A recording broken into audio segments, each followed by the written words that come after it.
وَكَانَ عِنْدَ اللَّهِ وَجِيهًا۔ اس کا کیا معاملہ ہے کہ وہ اللہ کے پاس بڑا مقام رکھنے والے تھے۔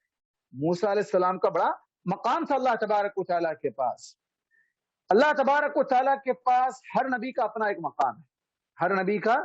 اپنا ایک مقام ہے۔ جیسا کہ اللہ کے نبی صلی اللہ علیہ وسلم کو اللہ تبارک و تعالیٰ نے اپنا خلیل بنایا، اور اسی طرح اللہ تبارک و تعالیٰ نے آپ کو سید المرسلین بنایا، امام الانبیاء بنایا، خاتم النبیین بنایا، شفاعت کبریٰ آپ کو عطا کرنے والا ہے، اور دنیا میں بہت سی خصوصیات اللہ کے نبی صلی اللہ علیہ وسلم کو عطا کی گئی جو پچھلی کسی قوم کے کسی نبی کو نہیں عطا کی گئی تھی۔ آپ کو معراج پر بلا کر نمازوں کا تحفہ دیا گیا۔ یہ ساری چیزیں آپ کے مقام